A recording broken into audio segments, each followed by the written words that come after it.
accountability clearance si dating Congressman Zaldico sa Kamara. Ayon kay Kamanggagawa Party List Representative Eli San Fernando. Kaugnay nito, hindi pa rin tukoy ang kinaroroonan ng dating kongresista. Ang detalye sa exclusive Agenda Weekend Report ni Mavic Trinidad ng Abante. Bilang wala namang pag-asa pang bumalik ng bansa si dating Congressman Zaldico. Nagsalita na rin kamakailan ang abogado nito na si Attorney Rui Rondain na hindi niya ipapayong umuwi pa si Ko sa Pilipinas dahil mayroon umanong mga pagbabanta na sa buhay ng resigned na mambabatas. Nakadagdag pa ngayon ang balitang nag-a-apply na ng accountability clearance si Ko sa Kamara. Sa eksklusibong panayam ng Abante kay Kamanggagawa Party List Representative Eli San Fernando, may indikasyon daw ang aplikasyon na ito ni Ko ng pagtakas sa pananagutan laban sa lumalalang flood control scam. So we have received a very credible information na nag-a-apply si former Representative Zaldico ng accountability clearance. Meaning? Nagpapaklear na siya. Kung pwedeng magamit kasi ito eh. Kung pwedeng magamit to anytime soon, nasasabihin niya, cleaner nga ako ng cleaner nga ako ng house. Paano niyo sasabihin na may kinalaman ako dyan? Kung pwedeng gawin yan eh. Kinukwestiyon din ni San Fernando ang prosesong pag-a-apply na ito ni Ko, gayong wala naman siya dito sa bansa. Who is applying for the clearance of former Representative Zaldico? Kasi when you do your clearance, you have to be present, di ba? Pwede ba na mag-clearance ka na in absentia? Yeah. May diba? may representative, parang gano'n. Pwede ka bang mag-apply ng clearance in absentia? That's a question. Kasi when you apply for clearance, you should be present. Yan mga kababayan ang ating pag-uusapan ngayon.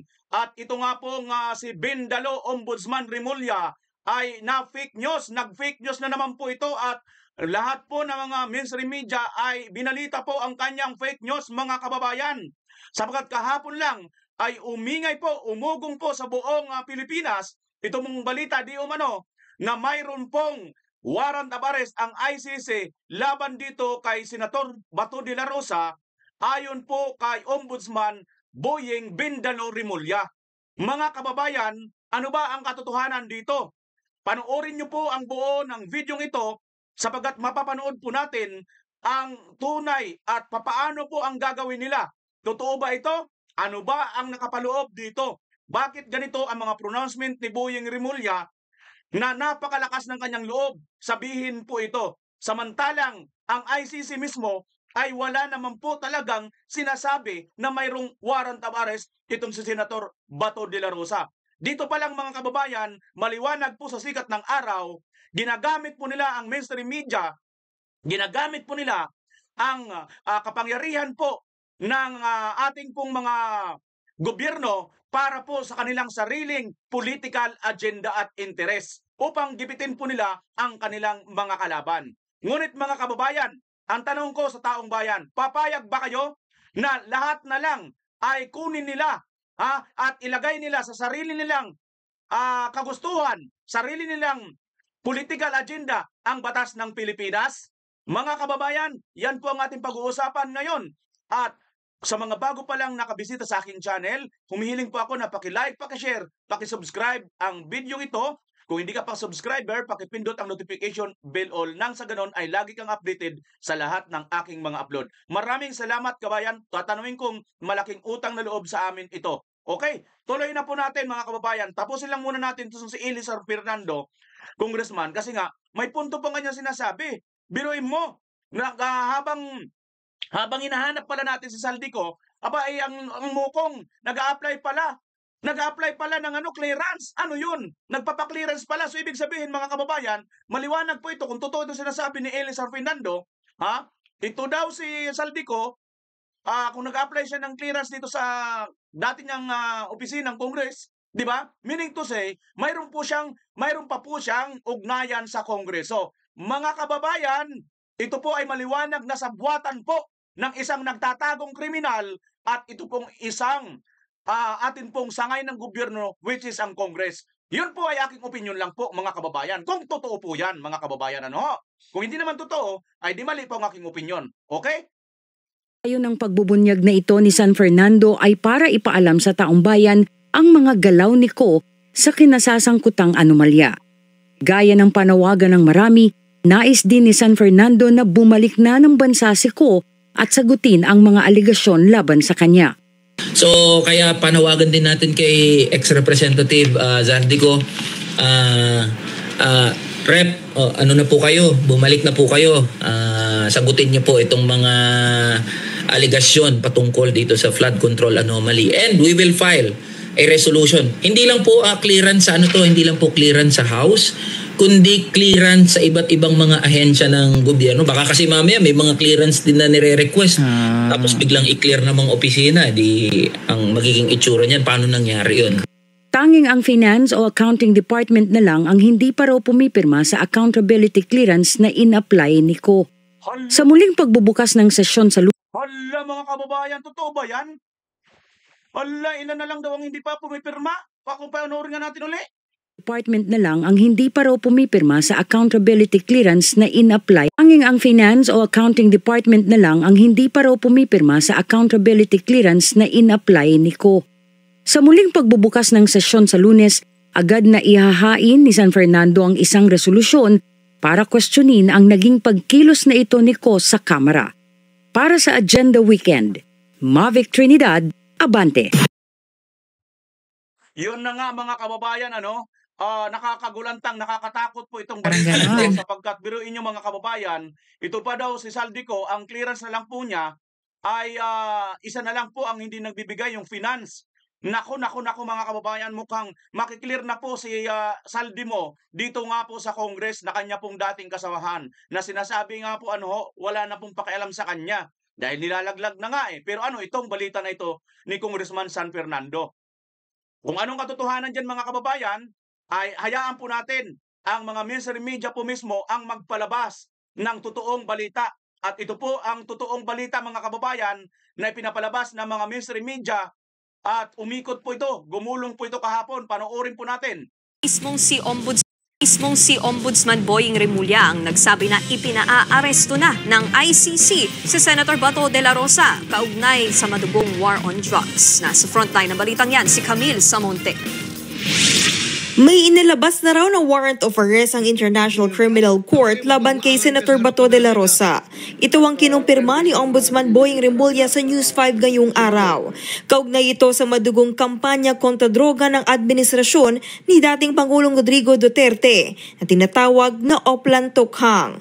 At ipinatupad ni De La Rosa bilang nooy hepe ng Philippine National Police. Ang sinasabing warrant of arrest kay De La Rosa, kinukumpirma pa ng Department of Justice.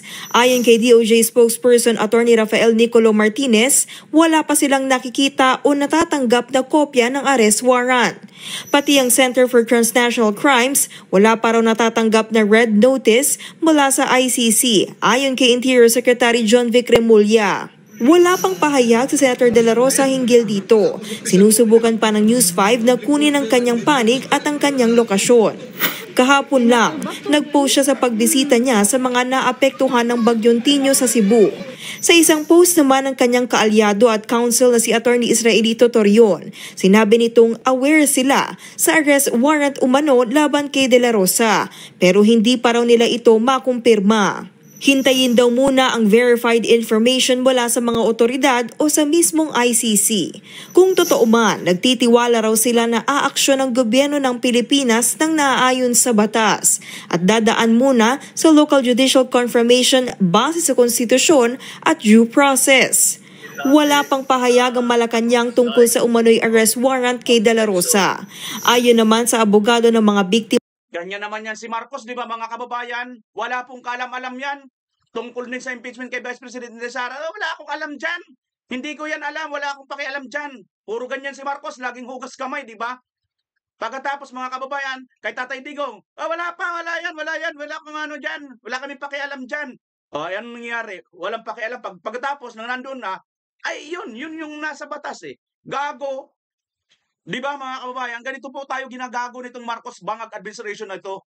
biktima ng war on drugs na si ICC Assistant to Counsel Attorney Cristina Conti, naniniwala silang tunay ang arrest warrant sa senador. Dapat daw ipatupad ng Marcos administration ang pag-aresto kay De La Rosa at isuko siya sa ICC bilang bahagi ng obligasyon ng Pilipinas sa korte. Pero ayon kay Senate President Tito Soto, hindi niya hahayaang may maarestong senador sa loob ng Senado bilang institutional courtesy sa senador. Pero ibang usapan na raw kung sa labas ng Senado aarestuhin ang mangbabatas. Sakaling arestuhin nga si Senator De La Rosa, dadalhin siya sa ICC sa The Hague, the Netherlands, kung saan nakakulong ngayon si dating Pangulong Duterte. Sa ngayon, wala pang petsa ang confirmation of charges hearing ng dating Pangulo. Nagbabalita mula sa Frontline, Camille Samonte, News 5. Alam nyo mga kababayan, no? Ako sa totoo lang ito ano ko lang naman to, opinion ko lang naman ito mga kababayan. If ever lang magkatotoo yan na mayroon nga talaga legal. If ever lang mga kababayan, ito if ever lang. Pag-uusapan lang natin ng konti bago tayo pumunta doon sa talagang mga tao na legal po ang pinag-uusapan about po dito. Kung sakasakali itong si Senator Bato madala nga dyan sa dahig. Para sa akin lang, magkakaroon na ng kasama si Tatay Digong at least kahit pa paano, dahil nga si Senator Bato, malakas-lakas pa naman. At alam ko naman, hindi yan mag-atubili si Senator Bato na alagaan si Tatay Digong. Di ba? Dahil nga magkasama na sila sa dahig na yan, okay rin kahit papaano. Kung yun yung ganon mga kababayan, senaryo ang pag-uusapan, huwag nyo pa akong magkamalian. Yun sa akin lang. If ever lang talaga, wala na po tayong magawa dahil nga sa, alam naman po natin itong administrasyon ito, napakatalamak. Di ba? Napakatalamak po. Basta kalaban ka, talagang gigipitin ka. So, kung mangyari po yan mga kababayan, ako para sa akin, ang pakonswilo ko na lang dito, pakonswilo di bobo ko na lang sa aking kalooban, at least si Tatay Digong may kasama na mag-aalaga sa kanya. Kasi alam ko, si Senator Bato ay hindi niya pababayaan. Paglulutuan si Tatay Digong, di ba? Sikasuhin si Tatay Digong, aalalayan, pagka naglalakad, kung gusto maglakad-lakad sa ganitong banda ng lugar dyan sa ICC, pwede, di ba mga kababayan? Yun ay in a good side lang po kung sakasakaling si Senator Bato ay talaga naman labagin na po, tarantaduhin na po ang batas ng Pilipinas nito pong bangag na Marcos Jr. na ito mga kababayan. Yun lang po, yun ano ho. Pero kung hindi po yun mangyari, at least mga kababayan, kahit pa paano, alam po natin na gumagana pa po ang hustisya sa ating bansa. At ang atin pong hudikatura ay hindi pa po inutil mga kababayan. Pero pag nangyari yan, kasi sila rin po ang nagpalabas, mga kababayan, i-assume po natin, wala na po, inutil na po ang ating hudikatura. Dito nga kahit Pangulong Duterte, naging inutil sila, di ba? Hindi. Para sa akin lang din naman, Kasi itong nilabas nila nitong recently, sinabi nila, bago mag-extradite, bago magpadala ng isang tao dun sa ibang bansa na si Filipino citizen, kailangan magkaroon muna ng pagdinig dito at bigyan siya ng pagkakataon para ma-question kung laban sa kanyang laban sa mga nanguusig sa kanya. Pero anong ginawa? Wala, di ba? So naging inutil po ang ating Korte Suprema dito. Ngayon ba magiging inutil ulit sila? Tingnan natin, abangan natin mga kababayan. Pero bago yan, ito, panoorin po natin itong pong si Attorney Niel Abayon kasi nga po, napakaganda ng paliwanag niya rito tungkol po dito sa pangyayaring ito. Tandaan po natin, si Attorney Niel din po noon nang nagsabi na tiningin niya, wala naman pong warrant ang ICC.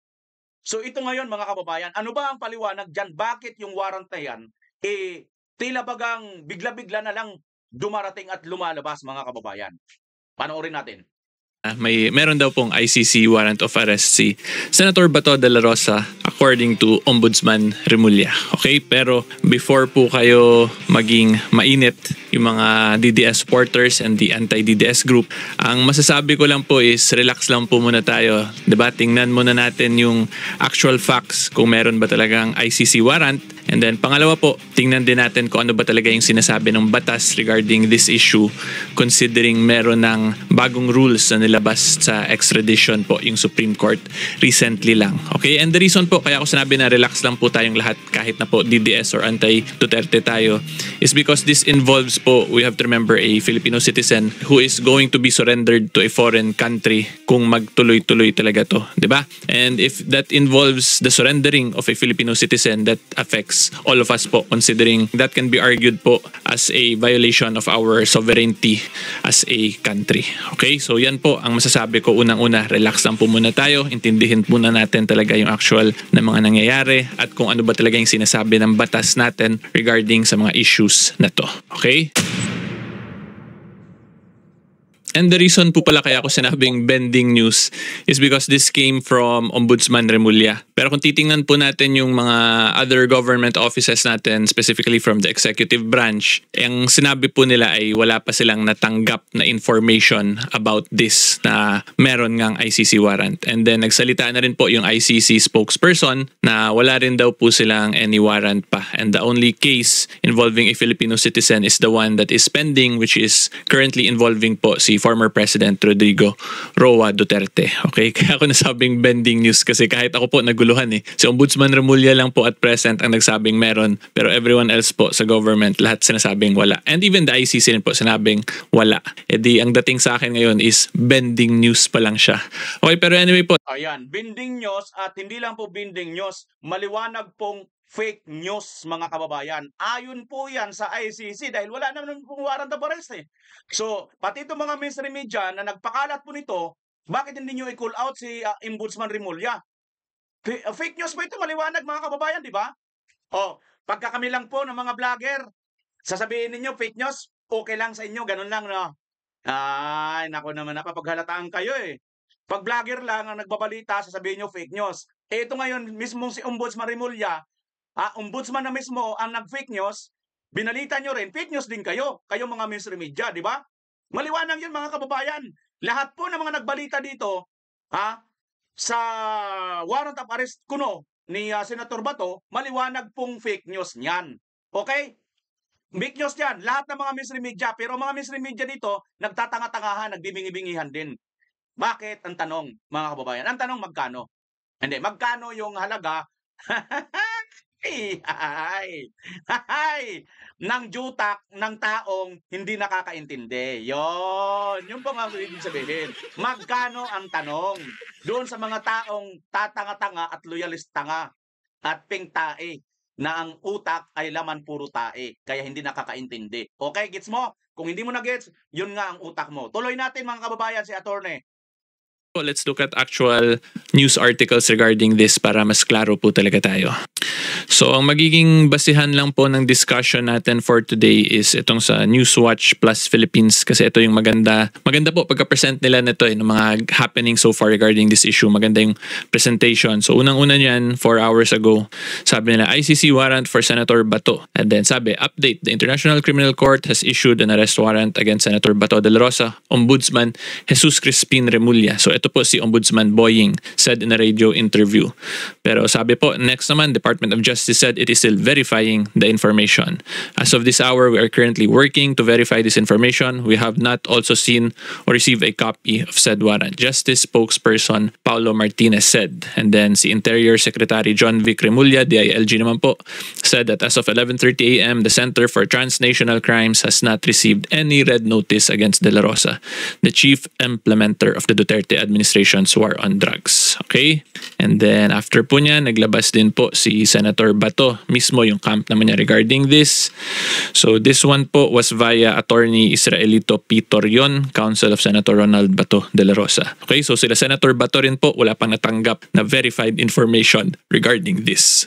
And then ito na po yung sinabi ko kanina, yung ICC spokesperson. Ayan, si ICC spokesperson Abdallah tells Newswatch Plus that official ICC updates can only be confirmed through its official channels. Diba? So ito nga yung ginawa natin before kay PRRD. Sa case po ni PRRD, we confirmed it via their website, pero since top secret daw, hindi pinablik a couple of days prior, And then noting that the court still has only one case at present, the one against former President Duterte. Okay? And then ang pinaka-recent po niya na development is yung tungkol naman sa Executive Secretary na kay Lucas Bersamin.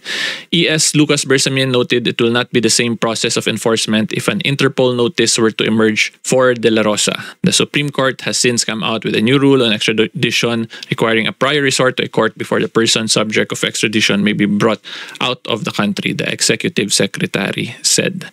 Diba? So the Supreme Court approved the new rules in April and then nakapublish. Pero anyway po, itong Supreme Court new rules regarding this, ito yung i-discuss ko ngayon kung applicable nga ba talaga to siya sa case ni Senator Bato. Okay, pero anyway po, yan yung pinaka-summary ng facts natin. So far po, si Ombudsman Remulla yung nagbalita nito, but all the other government offices po at present sa executive branch and sa legislative kay Senator Bato's office, dininay po yung existence or wala pa daw po silang information as to the legitimacy of the arrest warrant. And then idagdag ko na lang din po pala, may statement din dito si Senator Soto, si Senate President Tito Soto po. Sabi niya, Soto says Senate off limits to arrest amid alleged ICC warrant versus Bato. So ibig sabihin lang nito, hindi papayag si Senate President Tito Soto na arestuhin si Senator Bato as long as si Senator Bato is in the premises of the Senate. Okay, yan po yung understanding ko dito sa statement ni SP President, ni Senate President Tito Soto. Okay, pero hindi natin alam, baka later on magbago. Pero as of November 8, 2025, 3:19 PM, ito po yung statement niya ni Senate President Tito Soto. Okay, so yan po yung facts ng discussion natin. Ngayon, let's go to the legal side of things. Naman po, unang-una po dyan, i-discuss ko muna sa inyo. Talamak kasi itong administrasyon mga kababayan ng yung pabago-bago, andyan na nga po yung binding dalo, fake news dalo. Yun mga ngayon mga kababayan, pabago-bago po sila, pa-fake news. Pero yung mga tao, dahil nga marami po mga followers nilang tanga at tae ang mga utak laman, kaya ganun. Kaya marami pong napapaniwala. So wala lang po ganun lang po talaga ngayon tuloy natin. Kung whether or not applicable ba talaga yung new rules on extradition kay Senator Bato. Considering extradition yung new rules, diba, yung pinapag-usapan dito is mga surrender so to the ICC court. Okay, so yan po ang first question natin. So to answer that question po, tingnan muna natin yung Republic Act 9851. So ito po yung batas natin dito sa Pilipinas that touches on international humanitarian law or yung mga international crimes po. Basically ito yung ginamit para isurrender po si FPRRD sa ICC na basis po ng government natin ngayon. Okay, and the reason po nila doon is yung section 17 nito. So pakita ko po yan sa inyo. Okay, so kung makita po nyo, Chapter 7, Jurisdiction, Section 17, Jurisdiction. Pero yung important lang pong iti-take note natin dito is itong second paragraph. So makita po nyo, in the interest of justice, the relevant Philippine authorities may dispense with the investigation or prosecution of a crime punishable under this act if another court or international tribunal po, ito yung ICC, is already conducting the investigation or undertaking the prosecution of such crime. Instead, the authorities may surrender or extradite suspected or accused persons in the Philippines to the appropriate international court, if any, or to another state pursuant to the applicable extradition laws and treaties. Okay? So ito pong provision na to, kung ako po ang tatanungin talaga ninyo, ang professional assessment ko po talaga is that this is actually a gray area po. Kasi kung titingnan po ninyo, ang nakalagay dito sa second sentence, sa last sentence po, the authorities may surrender or extradite to the appropriate international court or to another state pursuant to the applicable extradition laws and treaties. Okay? And ang nakalagay dito sa pursuant to the applicable extradition laws and treaties, wala po kasing comma dito So since wala pong comma, pag ito po basahin itong last part, ibig sabihin yan, itong applicable extradition laws and treaties only applies sa another state. Diba? Tatandaan po natin, yung ICC is not another state. It is a international tribunal. Okay? So in other words po, my main point here is that it can really be argued both ways na the extradition laws does not apply to the case of surrendering an accused sa ICC, or it can also be argued na yung extradition laws applies sa pag-surrender po sa isang person dito sa Philippines to the ICC. Okay? At ang reason po kaya ko nasabi na yung extradition laws natin may apply dun sa pag-surrender po sa ICC kasi wala naman na pong treaty ngayon yung Philippines with the ICC, di ba? So kung wala pong treaty yung Philippines with the ICC, ICC. Therefore, we do not have any law or provision that touches specifically on this one, yung pag-surrender. Meron tayong extradite, di ba? Kasi we have laws on extradition. Pero as far as I know, wala po tayong batas or rules of procedure involving surrender. Okay? At kung ganun po, kung ako tatanungin ninyo, pwede ito siya i-argue na extradition laws and treaties na lang will apply when we talk of surrender kasi there is no law which discusses nga po yung term na surrender to an international court. Diba? And if it will be shown by the lawyers of an accused na i-surrender na pabor itong provision na to sa isang akusado, edi pwede yan igamitin in favor kasi ganun po yan sa criminal laws natin in the interpretation of criminal laws. If there is ambiguity or yung magulo po na interpretation, then that will always be interpreted in favor of the accused. Diba? So since this law po discusses about international crime, so that is a criminal act po or related to criminal laws, therefore pwede natin i-apply yung ganung argument na any ambiguity should be interpreted in favor of an accused. Diba? Dito, accused of an international crime ang Sandali mga kababayan, putulin ko lang si Attorney Niela. May naalala lang ako sa ganito, no? Katungkol nga po sa mga kaso, halimbawa, may narinig kasi ako rin sa may ibang mga attorney noon na halimbawa nahatulan yung isang tao ng isang tao pala may pagkakasala ng paggurgor o kaya paggahasa, gano'n, halimbawa, heinous crime, mabigat na crime. Ang batas pala natin, mga kababayan, kailangan mas mataas ang ebidensya para makonvict itong taong ito na suspect. Ngayon, pagkapantay lang pala mga kababayan, ayon po sa narinig natin, yung parehas lang. Ang ebidensya ng linatag ng akusado at nag-aakusa, same lang mga kababayan, pantay. Papabor po yun doon sa suspect. Yun yung ating batas. Bakit? Ang rason pala ng ating korte dyan, di bali nang magpalaya ng isang kriminal, wag lang magparusa ng isang inosente. Di ba? Di bali nang magpalaya tayo ng 100 kriminal, wag lang may maparusahan na isang inosente. So, pagka ganun mga kababayan, heinous crime, mabibigat na kaso, kinakailangan po yan. Kaya nga narinig natin lagi, beyond reasonable doubt. Kasi pagka mayroong doubt, ibig sabihin mayroong gout, doubt, gout, iba yung gout. May doubt, may pag-aalinlangan, ibig sabihin, papabor yun sa suspect, mga kababayan. Ito po, parang ganito rin yung tinutukoy nito, yung ambiguity na ito. Ito pala yun, mga kababayan, ano? Tingnan na, pakinggan nyo na ulit si Senator, Congressman, Attorney Niel Abayon. Senator, Congressman na tuloy. Bagay, pwede naman. At least matalinong abogado, di ba? Natin i-apply yung ganung argument na any ambiguity should be interpreted in favor of an accused, di ba? Dito, accused of an international crime ang pinapag-usapan. Okay, so again, ulitin ko lang po kasi baka naguluhan na kayo. Since wala po tayong specific na batas that touches on the term surrender to an international court, kasi yun nga po, yung wordings ng batas dito ay dinire-diretso nila na another state dire-diretso pursuant to ganyan. Therefore, ito pong latter part na extradition laws and treaties is interpreted based on simple English na applies lang sa another state.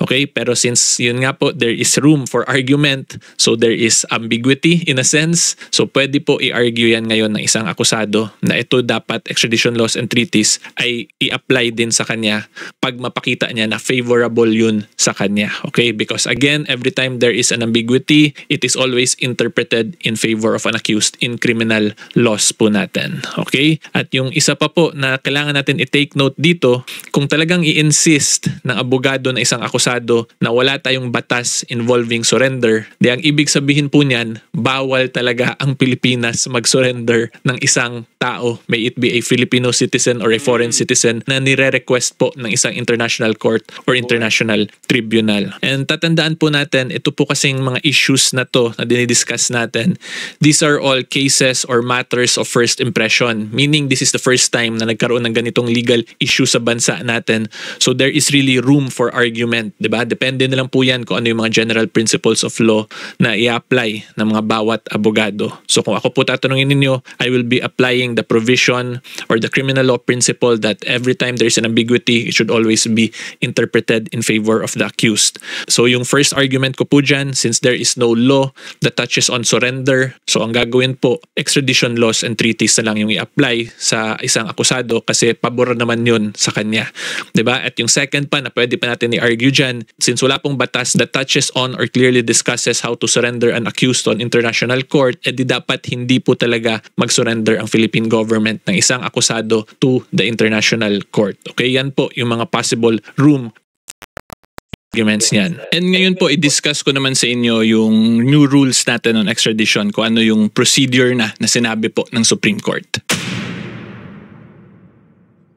Okay, so ito po yan, yung AM number 22-03-29-SC, Rules on Extradition Proceedings. So ito po yung mga opening statement ng Supreme Court dyan. So of course, yung unang-una dyan, sinasabi nila is yung authority nila, ano yung legal basis kung bakit may authority sila to promulgate this, which is yung Section 5, Paragraph 5, Article 8 of the 1987 Constitution. This court is empowered to promulgate rules concerning protection and enforcement of constitutional right, pleading practice, and so on and so forth. And then pangalawa po, whereas there is a need to provide rules on extradition proceedings to ensure consistency and give guidance in handling extradition cases. Okay, so this one po, point po talaga ng Supreme Court dito is para maging klaro paano ba talaga mag-extradite or magpadala po ng isang Pilipino or ng isang akusado sa ibang bansa or to a foreign tribunal. Okay, and then yung makikita po natin dyan, unang-una ipakita ko muna sa inyo yung definition of terms para hindi po kayo maguluhan. So ang sinabi po dito, definition of term, central authority means the Secretary of Justice. Okay, so ang point nito kaya may ganitong provision is because yung magsa-start po ng process sa pag-extradite is the Secretary of Justice. Magsa-start sa pag-file po sa korte. Pero yung pinaka first step po talaga is the Secretary of Foreign Affairs, which is referred to as the Executive Authority under letter C.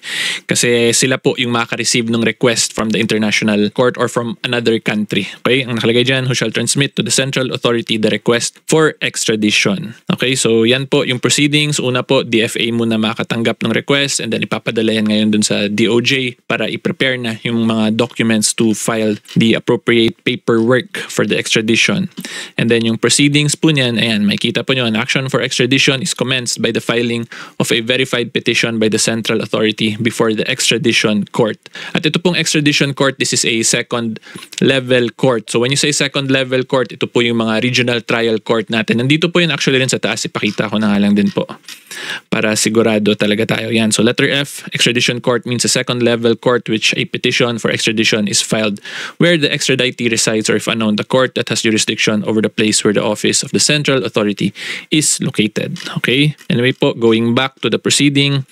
So yan po, if a file nung DOJ sa RTC, and once na-receive po yan ng extradition court, ito na po yan ngayon, section 4 naman. The extradition court, upon receipt of the petition for extradition, shall conduct an ex parte review of the petition and determine whether the petition is sufficient in form and substance.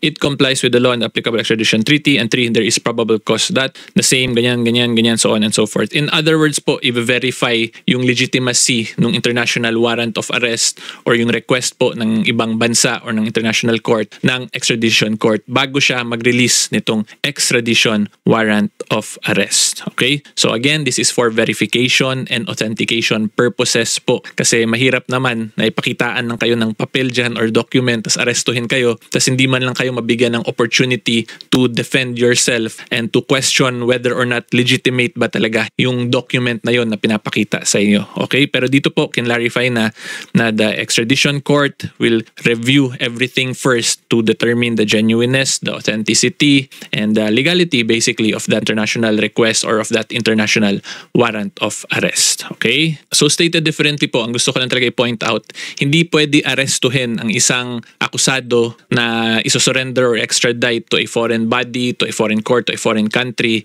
unless and until po mag-release yung extradition court ng extradition warrant of arrest. Okay? Hindi po pwede yung document galing abroad, ipadala lang dito, tas yun yung magiging basihan sa pag-aresto. Hindi po yun ganun as per these rules. Dapat yung extradition court po ang mag-release ng extradition warrant of arrest. And then from that extradition warrant of arrest, dun lang po pwede arestuhin at isurrender ngayon ang isang Pilipino to the foreign court or to the foreign government. Okay? So hopefully klaro po yan. So in conclusion po, ang masasabi ko lang dito, kung masunod talaga yung bagong rules on extradition proceedings, is hindi po ito mangyayari in a span of 12 hours na mapapadala agad si Senator Bato sa ICC. Kasi he will be given the opportunity to respond to the petition that will be filed for the extradition warrant of arrest. So in other words po, ngayon, klaro na talaga kung ano yung, or kung paano i-implement yung right to due process ng isang respondent po sa extradition or surrender request ng isang foreign body. Okay? And klaruhin ko na lang din po, even without the extradition rules natin, we have to remember that the right to due process po is in our constitution. Diba? And to be specific, that is in section 1 of the Bill of Rights. Number 1 po talaga yan sa constitution natin. Nakalagay po dyan, no person shall be deprived of his right to life, liberty, or property without due process of law. Okay? So ang ibig sabihin po niyan, kahit na po magulo yung batas natin or yung rules of procedure dun sa extradition in past cases like that of dun kay FPRRD, any Filipino citizen or any person po who lives or sojourns in the Philippines ay may right to due process. Okay? Yun, mga kababayan. So dito sa puntong ito, mayroon nakasulat sa batas yung no person shall deprived of liberty. Yun, nawalan po ng kalayaan, nawalan po ng karapatan si Pangulong Duterte at wala po ritong nagawa ang Supreme Court. Kaya dito, inutil po ang ating Korte Suprema, mga kababayan. So now, gusto nyo ba maging inutil uli ang Korte Suprema? O, panoorin natin at ang galaw ni Boying, kung susundin nila, ibibend ni Boying ang batas, ibibend ni Boying ang ombudsman, magpapabend din ba kaya ang Korte Suprema? Ganun lang talaga kasimple, mga kababayan. At ang ibig sabihin po niyan, he has the right to explain his side or to defend himself in the proper venue. Okay? At alam kong sasabihin proper venue daw sa ICC sa The Hague na mag-explain na lang si FPRRD. Pero kung ako po tatanungin ninyo as a Filipino citizen, as a lawyer, dapat po dito muna sana siya pina-explain para mabigyan man lang ng chance si FPRRD to question the genuineness or the authenticity of the warrant na in-issue ng ICC. Kasi malay ba natin kung peke yun, di ba? Tapos biglang kinuha lang siya, tapos pinadala na lang doon. Okay, so kung sabihin ninyong DDS lawyer ako because of this, then so be it. But ako po, yun yung understanding ko talaga sa constitution natin, di ba? Even though we don't have Republic Acts, rules of procedure, since the right to due process is in the constitution, then we must give a Filipino citizen his right to be heard before he will be deprived of his right to liberty. Okay, so yan po ang masasabi ko on this matter. Okay, so anyway po, hopefully klaro yun. If you like more legal videos, subscribe lang po kayo sa channel ko. And until next time po, see you all. Bye-bye! Yun, mga kababayan, subscribe tayo kay Atty. Niel sa kanyang channel. At yun nga, no, yun ang sinasabi niya rito na talaga naman, no, kung sabihin niyo yung DDS lawyer ako, sige, so be it, ganun talaga eh. Pero yun ang pagkakaintindi ko sa batas, dapat ba hindi po pwede, hindi agad dinala si Tatay Digong doon sa dahig dahil dapat dito muna dininig. Pero ang problema, mga kababayan, nagsabwatan po itong Bangag Marcos Jr., Boying Rimulya at ito pong Supreme Court. Inutil po. Kaya ako nakakikita ko balang araw, pag ito magtuloy-tuloy, ito ano ko lang ha, mga kababayan, ito lang ano ko lang. Sana wag ito mangyari, wag magtuloy-tuloy. Hindi pa ako hindi pa ako naghihikayat kung ano man. Nilinaw ko lang. Pero ang senaryo kasi, nakikita natin, kung magtuloy-tuloy ito, baka mas makakita tayo na mas marahas pa na nangyari doon sa kanyang tatay, itong si Marcos Jr. At baka mas marahas pa sa Indonesia at dyan po sa Nepal.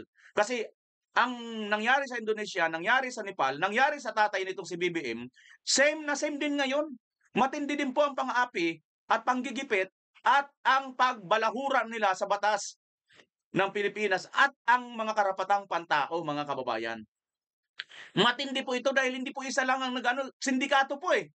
'Di ba? Hindi naman po tayo may sabi niyan. Mismo po ang kanilang mga congressman diyan, sinasabi sindikato po itong administrasyon, itong Marcos administration. Mismo po si Chavit Singson nagsabi na rin po niyan. Wala po, mga kababayan, talagang matindi po itong ating kinasasadlakan ngayong bansa.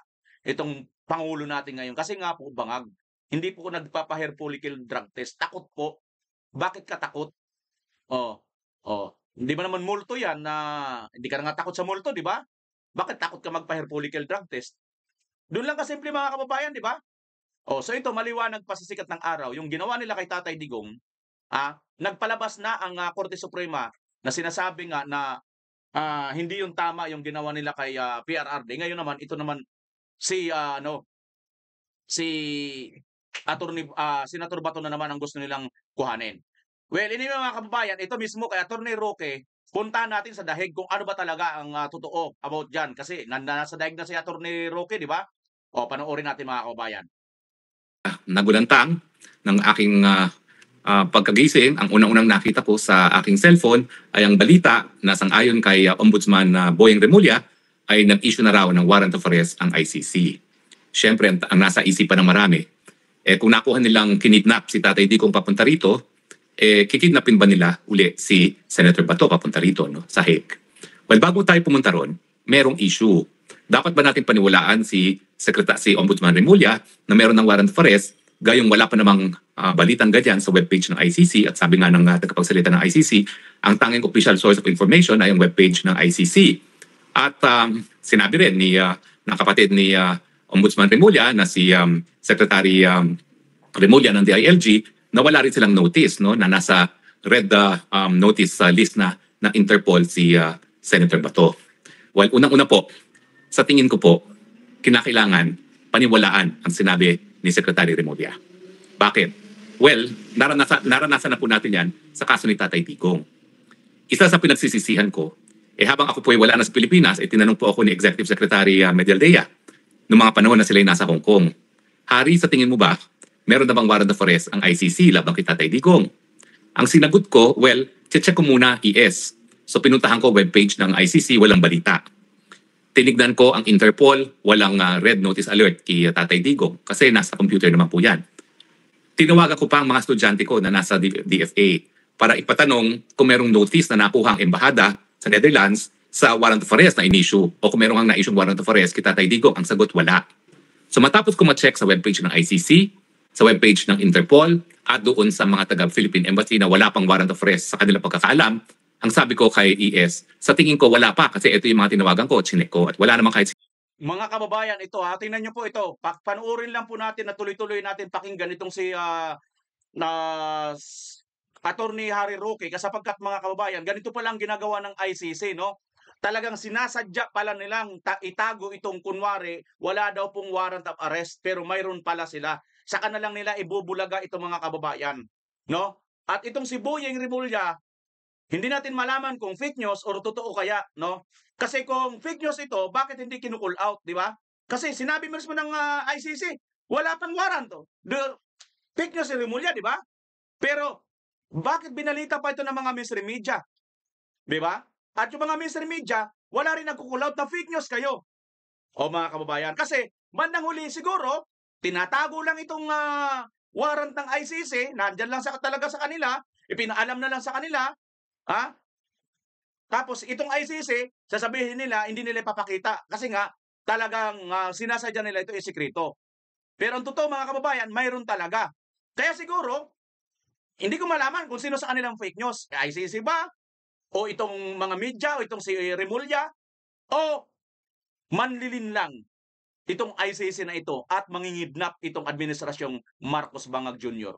Pili na kayo dyan mga kababayan. Tanong ko lang naman yan ha. Hindi ko naman sinasabing mangingidnap nga talaga at bangag nga talaga itong Marcos admin. Sino sa mga tinawagan ko para magsinungaling sa akin. Pero anong katotohanan? Meron na pala talagang warrant of arrest. At ang patakaran ng ICC, bagamat ang ICC webpage ang tanging source of information na opisyal sa mga pangyayari sa ICC, pag nagkaroon ng issuance of warrant of arrest, initially, sinisekreto yan. Ito nga ay para hindi makatakas ang isang akusado at mahuli kaagad. At kaya ako po pinagsisisihan at sinabi ko na parang wala pang warrant of arrest, yun nga po. Dahil nagkaroon ng conclusion dun sa pagpupulong sa Hong Kong na wala pang warrant of arrest, si Tatay Digong nagaling sa ICC, baka luka na warrant of arrest pa lang, po pwedeng harapin ni Tatay Digong yan sa Pilipinas. Pero kung siguro ang sinabi ko is, yung patakaran ng ICC na talagang sinisekreto muna ang issuance of warrant of arrest para mahuli yung akusado, baka mamaya napigilan ng pag-uwi ni Tatay Digong, no? Dahil alam natin na kapag talagang may warrant of arrest, talaga namang ang mga Marcos administration ay makipagtulungan para isurrender siya. At in fairness to Secretary Remulla, Ombudsman Remulla, kung si Marcos Jr. ay bale-balentong na nagsasabing hindi makipagtulungan sa ICC pero nakipagtulungan, itong si Secretary Remulla, consistent, makikipagtulungan. Kasi kapag sinabi ng Interpol daw ay kinakailangan magtulungan, makikipagtulungan. Pero katotohanan nga, wala pang red notice alert kay Tatay Digong ang Interpol at ang nangyari lamang ay nagkaroon ng request ang Pilipinas mismo sa buong daigdig na ng tulong para nga mahuli si Tatay Digong na noong mga panahon na yon ay nasa Hong Kong. So sa tingin ko po, dapat paniwalaan na may warrant of arrest na si Senator Bato. Pangalawang tanong, makikidnap pa muli nila si Senator Bato gaya ng nakidnap nila si Tatay Digong. Bakit uli kidnapping ang tawag natin dyan? Kasi meron pong proseso na nakasaad sa Article 59 ng Rome Statute na kinakailangan bago mapadala sa dahig, idaan muna sa lukan ng hukuman para sa dalawang bagay. Unang-una, para mag-grant siya ang karapatang pantao ng nasasakdal bago ipadala sa dahig. Pangalawa, para masiguro nga na dapat siyang i-extradite sa ICC dahil ang ICC ay merong jurisdiction. Dahil hindi po nagawa yan, ang sinasabi natin, kidnapping. Kasi hindi nasunod mismo yung sinasabi o nakasaad sa Rome Statute. At bukod pa dyan, nung panahon na siya ay inaresto dyan sa Villamor, na hindi siya pinakitaan ng warrant of arrest. Now, ang tanong, pwede bang maulit muli yan? Well, ang sagot, pwede. Kasi nakita natin na sa larangan ng politika, habang nandiyan ang Marcos Jr., kahit tama o mali, gagawin nila. At tignan mo naman ang nangyari kay Tatay Digong. Bagamat ako, sa tingin ko, nung mga panahon na yun na imposible maisakay si Tatay Digong sa eroplano papunta ng ICC kasi nga, iharap muna siya sa lukan ng hukuman. At kung babasahin niyo yung aking mga posts at saka mga spokes hours ko ng mga panahon na yun, talagang kampante ako na maski totoo yung paghuhuli ng warrant of arrest ng ICC, kinakailangan iharap muna siya sa RTC. Hindi ko akalaing napakakapal at napaka-brazen ang pagbaliwala ng batas ng Marcos administration. So ang sagot po, pwede. Pero kasing dali ba nilang makidnap si Bato de la Rosa ngayon gaya ng ginawa nila kay Tatay Digong? Sa tingin ko, hindi na. Kasi nga, nung panahon ni Tatay Digong, una-una, hindi inasahan na meron talagang warrant of arrest ang ICC. Pangalawa, hindi inasahan na maski meron ng warrant of arrest, hindi ihaharap sa lukan ng hukuman. In other words, hindi inaasahan na kidnapin si Tatay Digong. Binigyan pa rin natin ng benefit of the doubt ang Marcos administration na susunod sila sa Rome Statute at sa Batas Pilipinas. Pero bakit ngayon sinasabi kong mas mahihirapan siya? Well, unang-una po, naglabas po ng bagong rules on extradition ang Korte Suprema na naglilinaw na walang warrant of arrest na galing sa isang dayuhang hukuman na po pwedeng ma-execute na hindi dumadaan sa lukan ng hukuman. Now, dun sa isa kong broadcast, ang sinasabi ko, itong bagong rules on extradition, bagamat ang tawag ay bago, ito ay inuulit lamang ang probisyon ng isang batas, Presidential Decree number 1169, kung saan nagbibigay ng proseso kung paano nga ipapatupad ang request for extradition ng isang Pilipino pursuant sa request ng isang dayuhang bansa. Nakasaad ngayon sa rules na nakasaad din doon sa batas na binaliwala nga ni Marcos Jr. pagdating sa kaso ni PRRD na tanging Pilipinong hukuman lamang ang pwedeng magbigay bisa sa isang warrant of arrest na in-issue ng isang dayuhang hukuman. At sa proseso, pinalakas pa ng Korte Suprema ang karapatan ng nasasakdal dahil unang-una, entitled siya magkaroon ng bail habang dinidinig ang extradition case. Sa case law po ng natin, yung mga extradition gaya kay Mark Jimenez, hindi po binibigyan niya ng kadayaan na mag-bail. Pangalawa, hindi po pwede ma-extradite hanggang hindi pinalang desisyon ng hukuman. Ibig sabihin, hindi lang RTC. Kinakailangan maging pinalang desisyon, ibig sabihin matapos ang apila sa Court of Appeals at sa Supreme Court. Yung proseso po ng extradition bago itong bagong rules, pag nag-rule ng RTC, dire-diretso ka na sa airport. Hindi na kinakailangan daling pa o dinggin pa ang bagay dito for appeal sa CA at saka sa Supreme Court. So, hindi po ibig sabihin na palibasa may batas na nagsasabi kung anong proseso na nabaliwala yung bagong rules. Kasi, number one, ito ay malinaw na pagpapaalala sa lahat, sa mga abogado, sa mga hukom, sa ekutibo, sa Kongreso na hindi po pwedeng bigyan ng bisa ang warrant of arrest ng isang dayuhang hukuman na hindi pinatutupad ng isang korting Pilipino.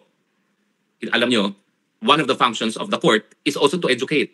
So sa tingin ko, kaya siya nag-issue ng ganitong rules, maski meron namang batas which says substantially the same thing, is dahil nga, this is pursuant sa function ng Korte Suprema to educate the public, the bar, officials of the Republic of the Philippines. At syempre nga, yung gaya na sinabi ko, pinalakas pa at binigyan pa ng karapatan ang mga nais ma-extradite dahil nga binigyan siya ng unang-una guarantee na talagang hindi po pwedeng ma-extradite kung walang order sa lukan ng hukuman. Dapat may bail, pwedeng mag-bail habang dinidinig ang kaso at saka kinakailangan matapos muna maging pinalang desisyon, ibig sabihin tapos na ang apila hanggang Korte Suprema. So mas mahirap ngayon kung gagalaw ang administrasyon para kidnapin si Senator De La Rosa at ipadala sa dahig. Kasi nga po, ginawa na itong new rules para ma-educate ang gobyerno kung anong tamang proseso kung susunod sila sa mandamiento de arresto na in-issue na isang dayuhang hukuman. Tanong, applicable ba itong bagong rules na ito sa ICC hindi naman estadong ICC? Sagot, opo. Bakit? Kasi sa ngayon po, wala naman pong ibang hukuman na tayo pumapayag na sila ang maglitis ng kaso bukod sa ating lokal na mga hukuman. Tanging ICC lang po tayong pumayag. Ang tawag po dyan, the principle of auto-limitation. Kapag tayo pumayag na isurrender ang soberenya, kasalanan natin yan kung dayuhan ang maghuhusga. Pero natapos na po yung panahon na yun. Natapos na po yung pagpayag natin na litisin ng ICC mga kaso na nangyayari sa Pilipinas noong isang taon matapos nating i-deposito ang instrument of ratification natin. Kaya nga po sinasabi ko na mali yung desisyon ng pre-trial chamber na sinasabi na may jurisdiction na ang hukuman. Dahil nga daw, sakop doon sa isang taon yung tinatawag na preliminary examination na internal na procedure na hindi naman na-involve ang hukuman at yan ay doon lang sa opisina ng prosecution. Ang kauna-unang pagkakataon na na-involve ang hukuman ay kapag humingi ng abiso para magtuloy sa preliminary examination ang prosecution. Paano yung issue na hindi naman siya estado? Well, sa tingin ko po, hindi na binanggit ng Korte Suprema ang ICC kasi hindi na nga tayo miyembro. So parang hindi na siya magmamatter. Pero it is still applicable by way of analogy now kasi ang mensahe ng hukuman, walang mandamiento de aresto na mapapatupad kung hindi ito nanggaling sa lokal na hukuman. Dahil kapag tayo, ang pulis Pilipino ay nagpatupad ng mandamiento de aresto na inisyu na isang dayuhang hukuman, wala pong legal na basihan yan. Yan ay paglabag sa ating jurisdiksyon bilang isang malayong bansa, paglabag po sa jurisdiksyon ng Pilipinas. So sa tingin ko po, it does not matter na ito ay rules for extradition kasi kung titignan mo rin yung Article 59 ng Rome Statute, yung remedy ng akusado na humarap sa lokal na hukuman ay para sa purpose ng extradition. So yung provision mismo ng ICC na nagsasabi na dapat dalhin muna yan sa isang lokal na hukuman ay dahil dapat masunod ang proseso ng extradition sa bansa kung saan manggagaling ang akusado. Ibig sabihin, dapat sundin yung proseso ng extradition sa Pilipinas. At ano yung batas na yon? PD 1169 at yung new rules on extradition. So pinababayaan na ng Rome Statute mismo ng ICC na ang proseso pag-extradite ay sang-ayon sa lokal na batas at proseso ng Pilipinas. So unless gagamitan na naman nila ng dahas si Senator Bato de la Rosa at isasakay nilang sapilitan sa isang pribadong eroplano na naman, mahihirapan na po sila. Pangalawa, meron pa mga petisyon na nakabindin noong sa Korte Suprema para mapigil nga ang pagpapadala kay Tatay Digong sa The Hague. Bagaman siya po ay nadala na, hindi po ibig sabihin na palibasan mo academic na dahil nandito tayo sa Hague ay hindi na po magdedesisyon ng Korte Suprema. Isang exception po kung saan nagdedesisyon ng Korte Suprema sa isang kaso na mutin academic na ay kung ito po ay of transcendental importance. At sa tingin ko yung issue na kung kailan po pwede pang magkaroon ng jurisdiction ng ICC sa kabila ng tayo yung nagbitiw na sa pagiging miyembro ay isang issue involving transcendental importance kasi nga po the ICC's jurisdiction is an exception to the general rule na tanging batas Pilipinas lamang ang ipatutupad at po pwede lang ipatupad ang batas Pilipinas ng mga lokal na hukuman. So sa tingin ko po magdidesisyon ng Korte Suprema at abogado po ako ni Kong Pulong doon so hindi ako pwede magsabi kung paano magdidesisyon ng Korte Suprema. At the back of my mind meron akong suspecha. Sabihin na lang natin na itong mga pangyayari na nagkaroon ng warrant of arrest si Senator Bato de la Rosa ito po isang dahilan para po madesisyonan sa lalong mabilis na panahon yung tatlong petisyon na nakabinbing ngayon sa Korte Suprema. Petisyon ni Tatay Digong at ni Senator Bato de la Rosa, petisyon ni Kong Pulong na akong abogado, petisyon ni Kitty Duterte. So, malinaw po yan. Hindi ko sinasabi kung paano magdedesisyon ng Korte Suprema, pero sa tingin ko, ang desisyon ng Korte Suprema, kung dati ayaw na nilang maglabas kasi mutin academic naman, ngayon baka magkaroon ng desisyon at ang desisyon nila, tingin ko, sang-ayon doon sa new rules on extradition. Pero hindi na po ako magpe-predict kung anong desisyon na yan. Sa hukuman na po yan. Kaya nga lang po, hindi naman po pwedeng baliwalain ng hukuman yung sarili niyang rules on extradition. Hindi ko po inuhulaan, hindi ko po sinesecond guess, hindi ko po inuunahan ng hukuman. Sinasabi ko lang, dahil sila nag-promulgate ng new rules on extradition, hindi po nila siguro babaliwalain yun. Suma total, tatlong issue pinag-usapan natin. Una, dapat ba nating paniwalaan si Ombudsman Remulla na meron ng warrant of arrest? Sagot, oo. Dahil sa karanasan natin, ang warrant of arrest, miski hindi publish sa ICC, miski walang red notice alert sa webpage at Interpol, miski walang notice sa ating embahada sa Netherlands, ini-issue yan secretly para nga mahuli ang akusado. Pangalawa, pwede ba makidnap si Senator De La Rosa? Ang sagot, oo. Kasi walang ya ang administrasyon ni Marcos. Binabaliwala ang batas.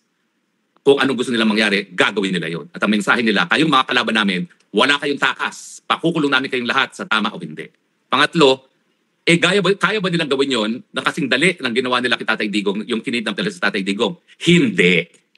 Kasi nagsalita na ang hukuman, ang kataas-taas ang hukuman, na hindi pwedeng mabigyan ng bisa ang isang mandamiento de aresto ng hukumang dayuhan na hindi dumadaan sa lokal na hukuman. At pangalawa, may mga nakabinbin na kaso na pagkakataon para sa Korte Suprema para linawin kung tayo ba ay meron pa talagang obligasyon na makipagtulungan sa ICC sa kabila ng ating pagbibitiw. At dahil nga dito sa banta na arestuin si Senator Bato de la Rosa, sa tingin ko, magkakaroon ng desisyon ang Korte Suprema.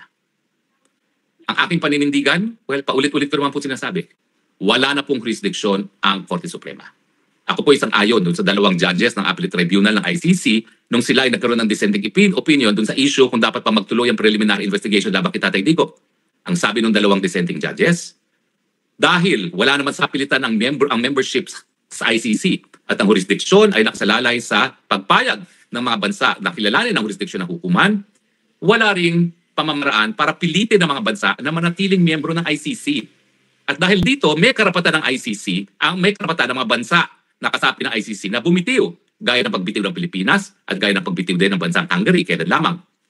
Now, dahil nga, voluntary membership, o pwede magbitiw, pero meron din obligasyon na makipagtulungan ang mga bansang bumitiw na, ang issue, forever ba yung obligasyon na makipagtulungan? Ang sagot ng dalawang dissenting judges, hindi. Dahil kapag pinilit po sila makipagtulungan till kingdom come, dinalabag ng soberenya ng mga bansa na nagdesisyon na ayaw nilang sumapi na sa ICC. Bagamat mayroong obligasyon na makipagtulungan, dapat yan gawin sa loob lamang ng 1 taon matapos madeposito ang instrument of ratification. At kapag hindi gumana ang hukuman, kapag hindi ginamit ang jurisdiction ng hukuman sa loob ng 1 taon matapos pagbibitiw, hindi na mapipilitan ang mga bansa na makipagtulungan sa ICC. Kaya ang boto ng dalawang dissenting judges sa Appellate Chamber, wala na jurisdiction ng ICC, dapat ma-dismiss ang kaso. Nakabinbin po ang kaparehong issue muli sa ICC. Ang tingin ko po, mas malaking pag-asa natin ngayon dahil malinaw na po na mali ang ginawa ng Pilipinas pagdating kay Tatay Digong. At kung hindi babaguhin ang jurisdiction pagdating sa jurisdiction, magkaka-issue talaga kung kaya bang magbigay ng katarungan ng ICC o kung ito ba talaga ay instrumento lamang na ginagamit ng mga politiko laban sa kanilang mga kalaban sa politika. Sana po, ako po ay nakapagbigay linaw dito sa isang issue na mahirap intindihin. Pero yan ang dahilan kung bakit mayroon tayong spokes hour. Yan nga po mga kababayan, ang paliwanag dito ni Attorney Harry Roque na kung atin po talagang iisipin, maliwanag sa sikat ng araw na kidnapping lang po ang maaaring magawa para madala si Senator Bato de la Rosa doon sa dahig or sa ICC nito pong Marcos administration. Katulad po sa ginawa nila kay Tatay Digong. Ayon din po yan mismo sa Supreme Court dahil mayroon na pong nilatag na bagong rules ang Korte Suprema, mga kababayan. Kayo, ano ba sa tingin ninyo? Sa tingin ba ninyo ay karapat-dapat ba si Senator Bato de la Rosa na dalhin dyan sa ICC despite na wala naman pong ginagawang pagdinig dito sa kanyang kaso? O dapat bang kidnapin? Katulad ng magkikidnap dito kay Tatay Digong, itong si Senator Bato de la Rosa. I-comment nyo dyan mga kababayan sa baba. At ito namang ito sana ang dapat nilang kidnapin. Ito si Saldi mo mga kababayan. Bakit hindi ito mapauwi-uwi dito sa ating bansa mga kababayan? Ha? Ito dapat ang pinagtutunan nila ng pansin na kidnapin nila ito para makauwi dito sa bansa eh. Di ba? Total, itong Marcos Bangag Jr. na ito, talamak naman sa pangingidnap. Bakit hindi nila kidnapin ito para makarating sa Pilipinas? Di ba? Panoorin natin si Atty. Sal Panilo. Malaan itong paghahabol kay Zaldico hanggat hindi pa siya natutuntun o dapat na magpatuloy na yung pagsasampa ng kaso upang mapanagot siya kahit na wala sa ibang bansa siya? Ganito, ulitin natin yung ating position dyan. Yan si Ko, wherever he is, nasa Portugal yan, nasa Spain yan, o nasa ibang bansa, napakadali yung pabalikin dito. Ang gagawin mo lang, kakansilahin mo yung pasaporte. Kaya kung magaling DFA secretary, ang gagawin nila kansilahin niya. Sabi niya, hindi, didimanda ko. Kung i-demanda ka, di magpa-demanda ka. Kasi kung ako DFA secretary, tatanggalan ko siya ng pasaporte. Kasi pag wala ng pasaporte yan, i-deport yan. Kung nasaan man siyang basa, dadalhin dito. O i-demanda mo ko. I-demanda mo, i-kulong mo ko. Basta nakabalik yan dito. Pangalawa, kung ayaw mo naman madimanda, madali pa rin. Anong gagawin? Yung gobyerno, yung DOJ, o yung ombudsman na yan, Sa halip na mga publisidad ang ginagawa nyo, filean nyo na ng kaso kaagad, karaka-raka, para magkaroon na ng preliminary investigation, madali lang yan, magkaroon na ng determination ng probable cause para may sampa ng formal sa hukuman. At ang hukuman immediately magkakaroon ng order to arrest, para to arrest. At pag meron na, yung DFA, pwede nang ikansila, hindi na matatakot yung DFA secretary. Hihina-hina, dali lang yan. Kasi nga, pinagtatakpan nyo pa rin. Yan ang katotohanan dyan. Pinagtatakpan nyo, ayaw nyong pa-arrestuin, ayaw nyong pakansila. Kasi, natatakot kayo, pag nakarating yan dito, marami pang ngangalanan yan, hindi lamang siya. Baka kung saan pa umabot yun, ang kinakatakutan nyo. Kaya ang attorney Yon mga kababayan, ang maliwanag na sabi ni Attorney Sal Panilo na ito si Saldimo, kaya hindi ito nila gustong pauwiin at gustong kidnapin at ayaw nilang ipakidnap ito para makarating dito sa bansa kasi natatakot sila na marami pa itong pangalanan at malamang pangalanan na nito si Bangag at itong si Martin dahil sinabi mismo ni Saldimo mga kababayan na araw-araw silang nagmi-meeting, nag-uusap lagi at nagpaplano sila ni Tamba mga kababayan. At hindi natin alam, baka mamaya nasa likod ni Tamba, nagtatago itong si Ngiwi, mga kababayan, pangingiwi doon, di ba? So yan, yun, maliwanag pa sa sikat ng araw na ito sana ang dapat nilang pinapauwi at kinikidnap sapagkat malaki po ang dapat pananagutan nito. Ito na naman, bagyo na naman po sa ating bansa. No? Lahat po ng mga bagyo, lahat po ng mga sakuna na nangyari sa ating bansa ay may kinalaman po itong Saldimo na ito, mga kababayan. At malaki po ang kanyang pananagutan sapagkat dahil po sa kanya, katakot-takot po, bilyon-bilyon, trilyon-trilyong pera ang nawala at marami pong mga buhay na namatay dahil po dito sa kanilang kagagawan, mga kababayan. Kaya yan ang maliwanag na sampol, maliwanag na halimbawa na ito pong Marcos administration, tinatakpan po ang mga kriminal at ang mga taong inosente ang ipinapakulong, kinikidnap, pinapadala sa ibang bansa na wala pong karapatan. Mga kababayan, kung ano po ang inyong masasabi sa video ito at nakarating kayo sa dulo ng video natin na ito, maraming salamat at huwag niyo ko sanang kakalimutan, isulat niyo po ang inyong opinion, ang komentaryo, paki-comment niyo po dyan sa comment section sa baba, pakilagay niyo na rin po ang inyong lugar kung taga-saan kayo at nang mapusuan po natin, pag-uusapan din po natin ang inyong opinion. Maraming salamat, Pilipinas, as always. Bye-bye!